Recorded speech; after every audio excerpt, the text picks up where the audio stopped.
Selanjutnya, kami akan membahas tentang materi solder.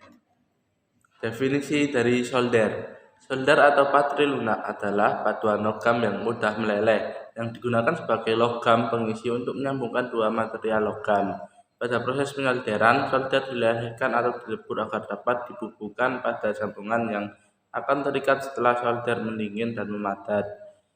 Oleh karena itu, paduan logam yang menjadi solder harus memiliki titik lebur yang lebih rendah daripada logam-logam yang akan disambungkannya. Solder juga harus tahan akan oksidasi dan korosi yang akan merusak sambungan sedikit demi sedikit. Solder yang digunakan untuk menyambungkan komponen listrik juga harus memiliki karakteristik mampu mengantarkan listrik dengan baik. Selanjutnya ada macam-macam solder. Yang pertama, solder jenis biasa. Jenis solder biasa merupakan jenis solder yang paling mudah ditemukan di pasaran dan harga jual solder tersebut relatif lebih murah. Selain itu, solder jenis biasa juga sangat mudah untuk digunakan tanpa harus membutuhkan kemampuan khusus. Meskipun harganya murah, solder ini juga mampu menyambungkan berbagai komponen.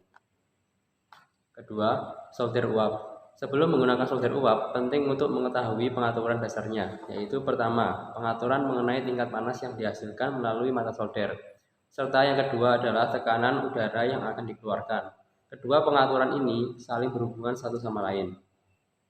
Jenis solder uap terdapat beberapa kelebihan, diantaranya yaitu 1. Dapat digunakan untuk proses solder desoldering komponen surface mount teknologi.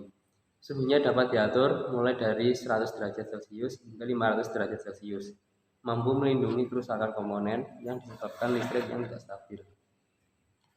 Yang ketiga, ada macam solder yang dilengkapi oleh pengontrol suhu. Jenis solder lainnya yaitu solder dengan pengontrol suhu. Jenis solder ini mempunyai kelebihan yakni suhu akan tetap stabil meski sudah dihidupkan dalam waktu yang lama. Dan meskipun tegangan naik turun, namun hal tersebut tidak mempengaruhi suhu kestabilan solder tersebut. Kestabilan suhu inilah mampu menjaga keawetan dari solder itu sendiri. Solder akan mampu bertahan lama. Spesifikasi yang terdapat pada solder jenis ini, yakni 1. Heating element adalah ceramic heater. Yang kedua, temperature range adalah 200 sampai 480 derajat Celcius. Yang ketiga, temperature stability adalah plus minus 1 derajat Celcius, no load. Yang keempat, tip to ground resistance adalah di bawah 2 ohm. Dan yang kelima, tip to ground potential adalah di bawah 2 meter. Selanjutnya bagian-bagian solder.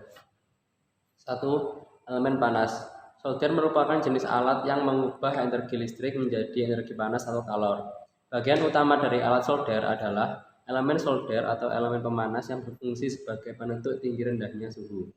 Jika pada solder terdapat tegangan yang besar, maka untuk suhu yang dihasilkan pun akan semakin tinggi.